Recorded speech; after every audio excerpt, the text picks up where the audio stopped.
En politique, qu'importe les partis, les campagnes, les tracts, l'essentiel, ce sont les actes, disait l'écrivain Jean Moreau. Bonjour à tous et à tous, bienvenue dans votre nouvelle émission à l'écoute des politiques. À l'écoute des politiques est un espace d'échange avec les acteurs politiques, les experts, les citoyens engagés de la vie publique pour parler des grandes questions de la vie de la nation ainsi que leur vision pour un Mali meilleur. Aujourd'hui, nous allons nous entretenir avec une personnalité politique qui n'est plus à présenter sur la scène. Il fut successivement ministre de la Jeunesse et des Sports et ministre de la Solidarité des personnes âgées. Vous l'aurez certainement deviné, il s'agit de Djibril Tangara. Bonjour, Monsieur le Président. Bonjour.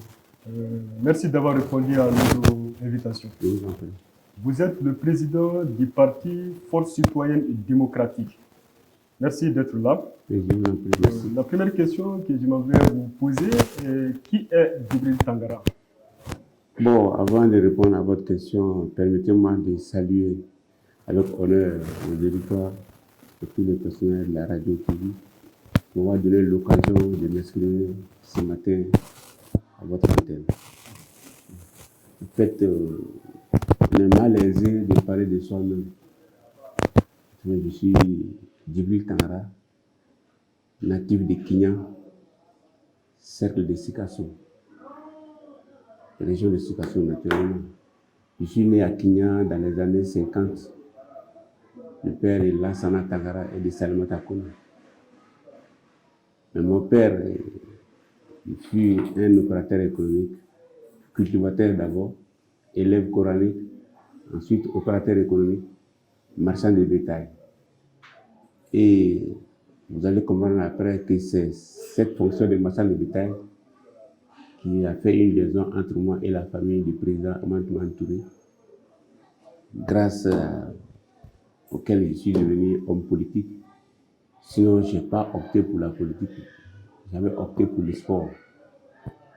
Ancien sportif ou amateur depuis de longues dates, je suis devenu dirigeant du Djoliba en compagnie du président Karouga, qui m'a appris beaucoup de choses dans la gestion de la jeunesse.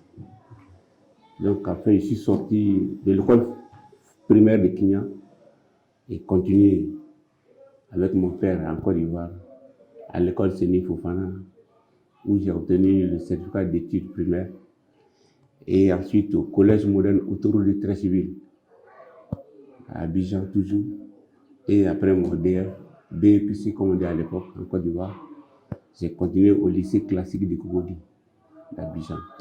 Donc je suis sortant du lycée classique de Cocody, dans quel établissement j'ai reçu mon baccalauréat série scientifique C, comme on appelle en Côte d'Ivoire le série D. Après ce bac, je suis revenu au Mali pour continuer à l'ENA. Et je suis sorti de l'ENA en 1976 avec un diplôme dans l'économie de l'ENA. Après l'ENA, naturellement c'est la fonction publique. À l'époque, la question du concours de la fonction publique, c'était les choix. J'ai eu la chance de choisir les impôts.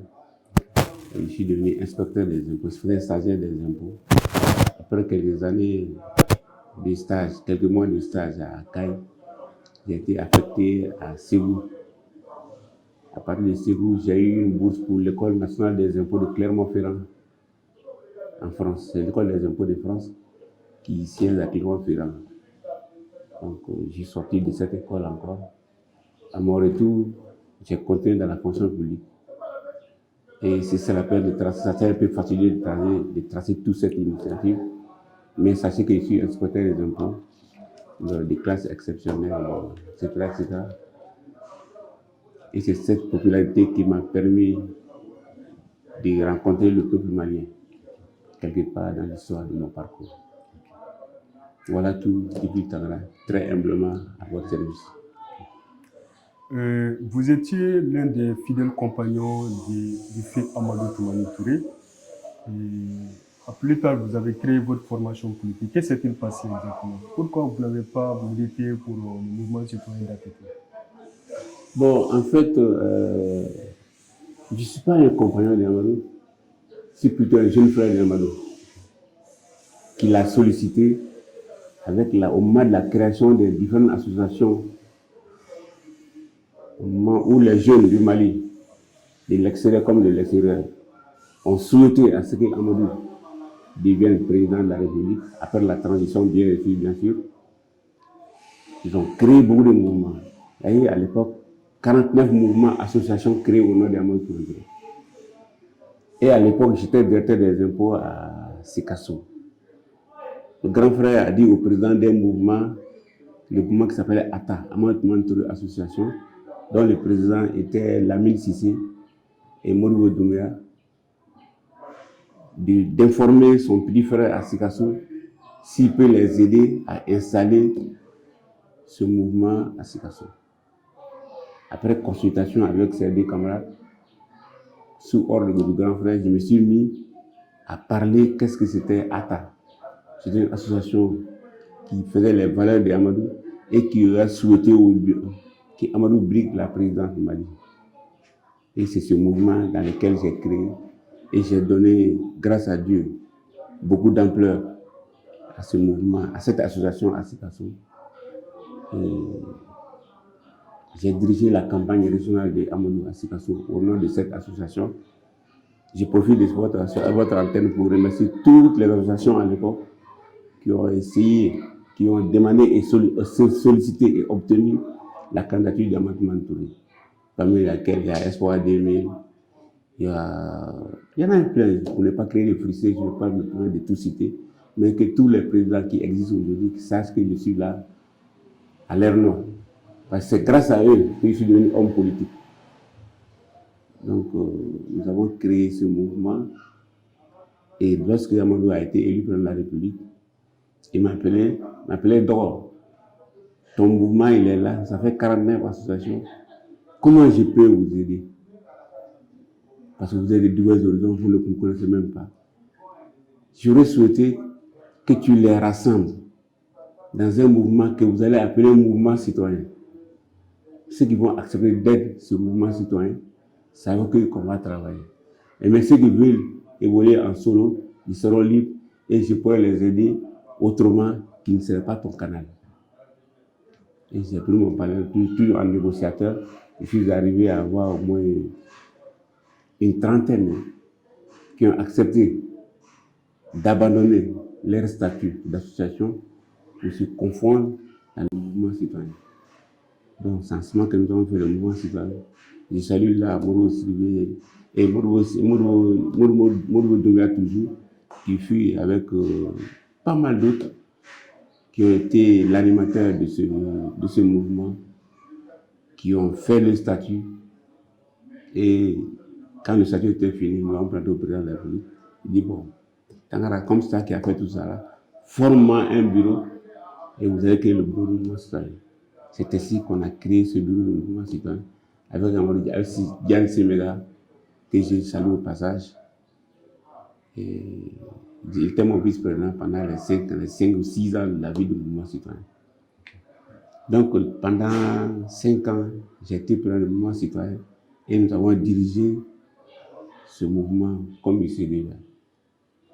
Mais vous savez, l'association, la formation, ceux qui composaient ce mouvement, c'était en général des hommes apolitiques, qui n'avaient rien à voir avec la politique. Mais durant les 5 ans de la gestion d'Amadou, ils ont pris goût de la politique. Ils m'ont dit, mon président, après le deuxième mandat d'Amadou, qu'est-ce qu'on va devenir? On a fait une réunion, on dit, bon, après, on va créer un parti politique avec l'accord du président de la République. C'est pour que nous avons créé un parti. Tout le mouvement citoyen est mieux en parti politique avec le statut qu'on a nommé FCD, Force citoyenne et démocratique. Parce qu'on a voulu toujours avoir le mot citoyen.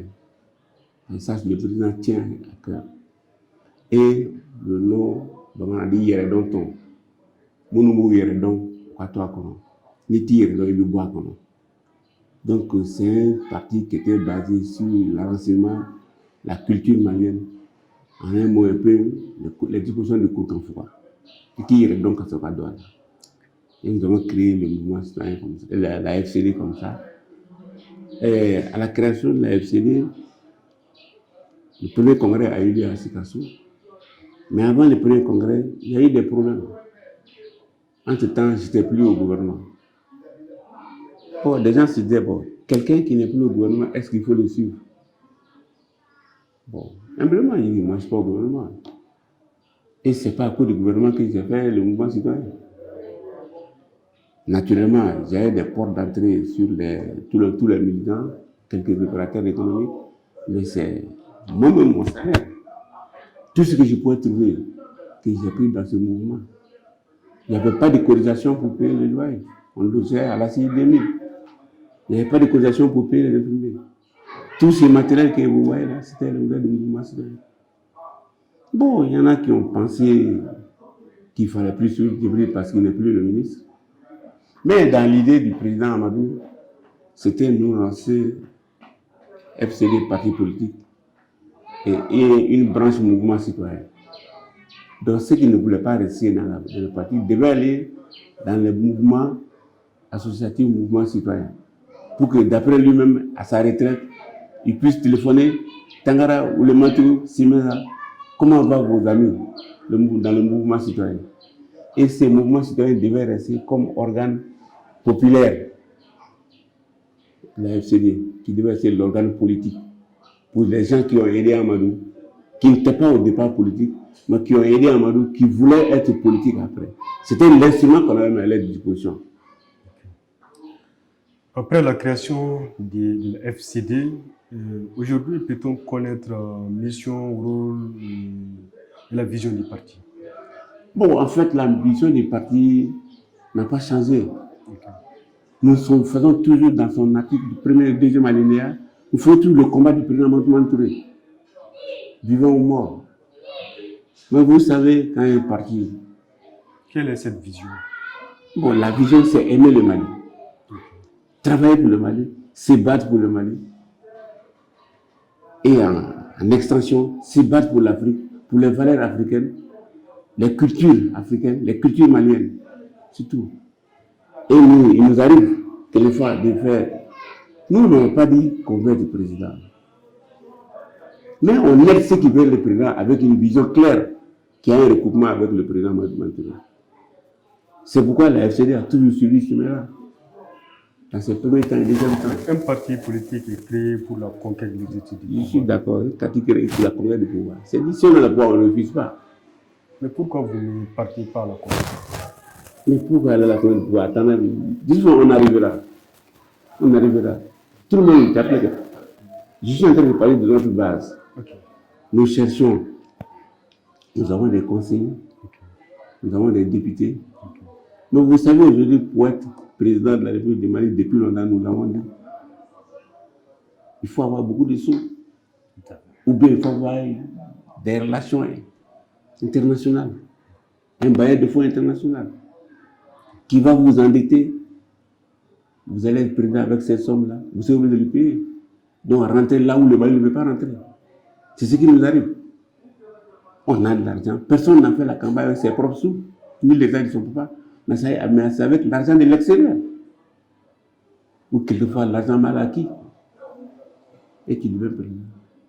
Okay. Quel est l'état de santé de votre parti? Bon, aujourd'hui, vous avez des conseillers. On a des conseillers. Vous avez combien de conseillers? Bon, aujourd'hui, nous avons fait une quinzaine ou une dizaine. Le parti est vraiment, nous survivons. Quand on est du mal. Mais ça fait depuis le départ de Amadou, depuis le coup d'État Aya, le parti est tombé dans l'opposition avec Soumaïla Cissé. Et grâce à notre dignité, notre fierté, nous n'avons pas voulu quitter les lignes de Amadou. Vous savez, beaucoup de gens savent quelle était la relation intime, personnelle entre le président Mahamat Touré et Soumaïla Cissé.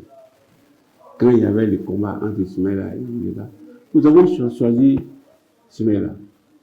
Pas parce qu'il y a l'argent. Pourquoi? Nous avons choisi parce qu'il est un ami fidèle de Amadou. La première raison que je vous dis, au premier mandat d'Amadou, Soumaïla a joué la finale avec Amadou. Amadou a gagné, Soumaïla n'a pas bronzé. Il a contribué avec 2 ministres dans les différents gouvernements d'Amadou. Vous le savez, les ministres IRD avec Amadou. Le deuxième mandat, Soumaïla était président de l'UEMOA à Ouaga. Il a accroché son titre de président de l'UEMOA venir porter le pagne d'Amadou, le t-shirt d'Amadou, pour faire la campagne avec nous. T-shirt que Amadou lui-même n'a pas porté, t-shirt que moi, Tangara, je n'ai pas porté. Simela nous a battus sur ce plan. C'est un monsieur digne qui a aimé Amadou et qui est en parfaite communion d'idées intellectuelles, familiales et africaines avec le président Amadou. C'est pourquoi nous l'avons choisi, nous l'avons aidé contre l'IBK. Quelqu'un qui vous fait ça, quelqu'un qui vous a joué la finale contre vous, vous avez gagné. Il est venu vous aider avec des ministres. Votre deuxième mandat, il a dit, ah, ce monsieur a beaucoup travaillé, je ne vais pas aller contre lui. Vous savez que le deuxième mandat, Ousmane n'était pas candidat. Il a pris une permission de 1 mois à Ouaga pour venir porter les équipements d'Amadou pour faire tout le Mali avec nous.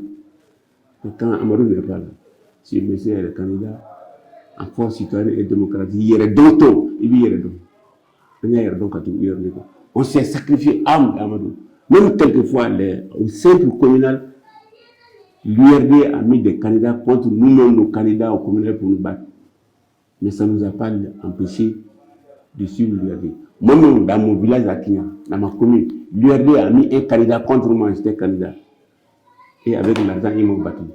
Et je rends grâce à Dieu. Peut-on connaître le parti est présent dans combien de régions au Mali? Bon, je ne peux pas te citer les régions, mais on est dans toutes les régions on est. Je ne pourrais pas me permettre de citer dans les communes. On est dans beaucoup de régions, beaucoup de communes. Tous les fidèles d'Amadou qui n'ont pas voulu suivre le PDS, parce que ça c'est une autre histoire, que je n'ai pas voulu le débat, mais un jour ça avait 10 ans que je regarde, mais je le dirai un jour. Ce sont des amis petits, les lèvres Sam, dans les danger toujours en famille. Je n'ai pas me permettre sur la radio de parler qu'est-ce que le PDS. Vous savez, le PDS, c'est le programme de développement économique et social du président. Ce n'est pas le nom d'un parti. Mais ceux qui n'ont pas voulu suivre le FCD, parce que Tangara n'est plus ministre, ont pris ce nom avec 10 ans que Amadou les a dit de le faire, mais c'est Dieu qui peut les juger. Vous avez été ministre de la Jeunesse et des Sports et ministre de la Solidarité des personnes âgées. Quels sont vos meilleurs souvenirs au sein de ce département? Bon, en fait, un bon démocrate et républicain, le ministre n'a pas de souvenirs personnellement. Mais j'ai le souvenir pour le gouvernement. Parce que j'ai travaillé pour le président et nous étions un certain nombre de ministres. Nous étions, Amadou, on n'était que des ministres républicains. Il n'y avait pas de loi Tangara, il n'y avait pas de loi Sidibé, il n'y avait pas de loi personne. C'était les lois républicaines. Et ça, je peux me rappeler de quelques bons souvenirs. Le meilleur souvenir que j'ai dit, bon, c'est la mensualisation des pensions. Quand j'étais en ministère de développement social. Avec la paix d'Amadou et les collègues, le président Ousmane, le premier ministre Ousmane Issoufou Maïga, nous avons reçu un coup de main, la mensualisation des pensions. Les pensions des retraités. Les pensions des retraités. À votre temps, c'était 3 mois.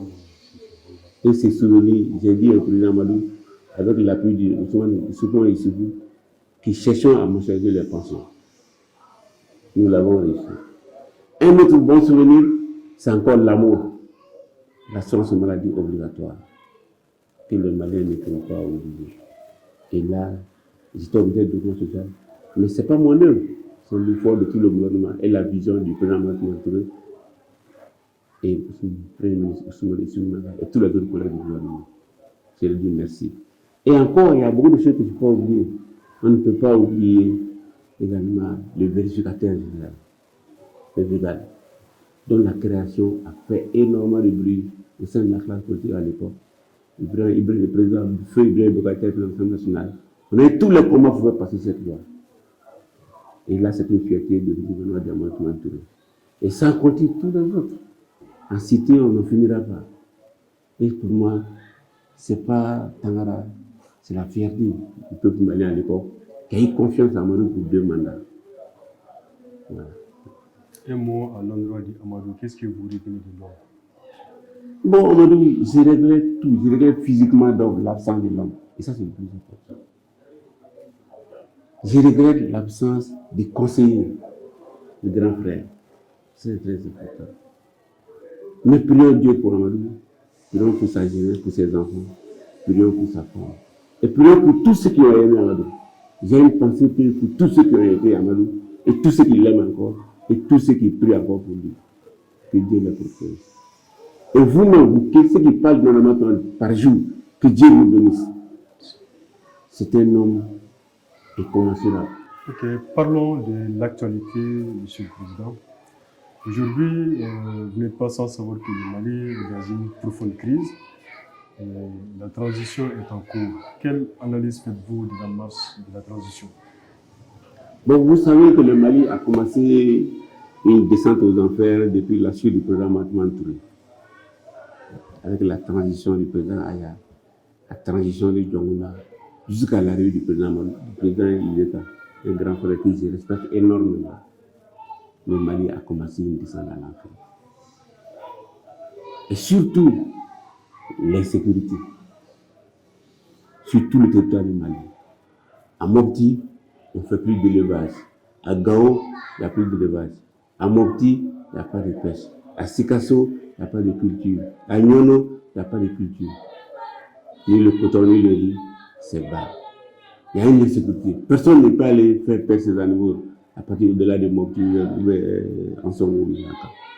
C'est une sécurité totale. Deuxièmement, parce qu'il n'y a pas de culture, il n'y a pas d'élevage, il y a la famine qui s'est installée. Et compte tenu de cette insécurité, les dons que le Mali était habitué à recevoir à partir de l'extérieur n'arrivent plus. Si bien qu'il y a une sécurité, une famille grandissante. Nous avons pensé, au sein de l'opposition, avec le FND, sous la conduite du président Soumaïla Cissé, nous avons combattu le pouvoir de Ibeka pendant les premiers mandats. Le deuxième mandat, nous avons combattu. Donc nous avons en 7, 8 ans, 9 ans d'opposition. C'est ce qui explique un peu la pauvreté de vos partis. J'avais la possibilité de travailler avec Djongouna dans son gouvernement.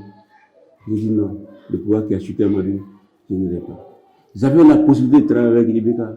J'ai dit non, je n'ai rien contre ces personnes. Ce sont tous des grands frères qui ont beaucoup de respect pour moi. Mais j'ai dit non, je ne vais pas laisser mon idéal d'Amath Touré pour ceux qui l'ont chuté. Ok. Pendant cette transition, je dis bien, nous sommes dans la transition. Tout à fait. Et avec un président militaire et un premier ministre politique. Quel regard portez-vous sur la magistrature? Bon, le regard que je vais vous mettre d'abord, cette transition, elle m'appartient, elle nous appartient. Je fais FCD. Tu es membre du FSD. Le FSD est membre du M5, membre fondateur du M5. Donc cette partie, je me l'approprie. J'assumerai toutes les défaites, toutes les victoires de ça. Aujourd'hui, nous sommes dans une rectification nationale. Nous voulons un Mali croix. Et ce Mali croix, ça demande beaucoup de choses. Ça demande des assises, ça demande une bonne refondation. Et cette refondation doit passer par une assise populaire. Et nous sommes en train de se faire ce combat pour ça. Aujourd'hui, le Mali croix doit pouvoir stopper la corruption et corriger ceux qui l'ont déjà fait. Non seulement on va arrêter en corrigeant tous ceux qui ont déjà fait des gabegies, des détournements, que l'argent du Mali soit mis en place. Ça, c'est les conseils que nous avons donnés. Sur l'échiquier politique, il y a deux camps qui s'affrontent. Notamment, il y a ceux qui souhaitent que la transition se concentre sur l'organisation des élections. L'autre camp veut que les réformes politiques et institutionnelles soient mises à l'œuvre avant la transition, ensuite et après les élections. Non, en fait, ce n'est pas question de qu'on mise avant. Le Mali a un problème. Ok. Je m'excuse. Le Mali a un problème. On a d'insécurité. On a de la gabegie. On a des tueries qui ne sont pas punies. On a des tests qui sont désuets, qui sont dépassés. Nous avons une insécurité. Comment voulez-vous qu'on organise une élection si vous aimez le Mali dans ces conditions? Le minimum que le M5 demande, qu'on aille aux assises, qu'on décide sur la réconciliation, qu'on décide sur l'organe unique. L'organe unique, ce n'est pas un truc nouveau. C'est depuis le rapport d'Abad Diawara avec le Mahamat Touré. Ce sont nos œuvres. Il faut qu'on arrive à les appliquer un jour ou l'autre. Tant qu'on ne les applique pas, l'élection que nous avons eue avec le premier mandat de Ibeka le deuxième mandat IBK, c'est ça, ces genres d'élections vont continuer. Pour être très simple, là, vous savez ceux qui ont pillé l'État, tous ceux qui tirent au dé à l'élection demain, essayez de voir, d'aller un peu la ligne de ces décorrompus, et ceux qui ont beaucoup d'argent. Avec les autres, je crois que vous devez trouver assez de noms dedans. Ils sont pressés. Pourquoi? Pourquoi ils sont pressés dans l'argent? Parce qu'ils ont dû amasser l'argent quelque part. Il faut que cette somme-là soit utilisée et donnée au peuple malien, à ceux qui veulent voter pour nous faire des francs, pour qu'ils reviennent encore sur le sécurité national. Nous, le M5, on dit non. Faisons la réforme totale, la réformation totale, avec un organisme unique, occupons, créons la sérénité dans ce pays-là. Créons la mobilité totale pour tous les Maliens. Créons les conditions pour que le berger aille perdre ses animaux. Créons les conditions pour que le paysan aille faire son riz, son coton, sa tomate quelque part. Créons les conditions pour que le commandant puisse se rejoindre dans les hameaux. Le commandant de cette ville, le maire puisse rejoindre à sa population. Ces conditions réunies, nous disons non. Mais ce n'est pas nous qui avons décidé la population, non. Nous sommes soumis pour un peuple. Et nous avons invité le peuple à une assise. C'est cette assise qui va trancher. Si l'assise veut qu'on fasse des choses tout de suite, nous on ne dirait pas que nous avons le monopole de la raison. Nous allons suivre l'assise. Si l'assise dit non, on les prie de nous suivre également. Nous sommes tous les Maliens. Nous voulons toujours la même chose pour ce peuple malien. Ayons pitié de ce peuple malien aujourd'hui. Ok, nous sommes pratiquement arrivés au terme de l'émission. Quel est votre appel à lancer à l'endroit des Maliens, mais aussi à l'endroit des autorités de la transition pour que le Mali sorte de cette crise? Bon, en fait, il n'y a pas un message particulier. Pour ceux qui auront la chance, qui me feront le plaisir d'écouter cette innovation, verront mon appel déjà. Mon cri de cœur, c'est qu'on laisse le Mali souffler un peu. Qu'on permette aux Maliens la mobilité totale. Je disais, comme je disais, qu'on laisse le berger d'aller perdre ses animaux. Qu'on laisse les paysans aller faire sa culture, le coton. Et que lorsqu'il doit faire sa culture, ses animaux, que l'État paye à des prix raisonnables à ces gens-là. Que l'État mette à disposition de ces gens ses engrais et les intrants pour ces cultures. Et que l'État permette à l'école d'avancer. Je lance un appel surtout aux enseignants qui nous comprennent. De grâce qui regardent le Mali, qui ne regardent pas la fin du mois de trésorerie, combien il va me donner. Non. Qui n'ont pas se donner la question. Si je vais à l'école le matin, au retour à 17h, qu'est-ce que j'ai fait pour l'enfant? Est-ce que l'enfant qui me regardait m'a écouté? Est-ce que l'enfant qui me regardait, je lui ai dit des bonnes choses pour le Mali? Et là. Et je lance un appel encourageant à l'armée malienne. Que l'armée malienne sache qu'il y a le peuple malien derrière. Il n'y a pas de faux maliens ni de vrais maliens. Seulement on a des idées divergentes. Et ça c'est normal. Si on nous met dans une démocratie politique, les idées doivent se converger. Et comme on dit, au choc des... Ainsi prend fin ce deuxième numéro de l'émission À l'écoute des politiques. J'avais le plaisir de recevoir M. Djibril Tangara, président fondateur du parti politique La Force citoyenne et démocratique. Il fut ministre de la Jeunesse et des Sports et encore ministre du Développement social, de la solidarité des personnes âgées sous Amadou Toumani Touré.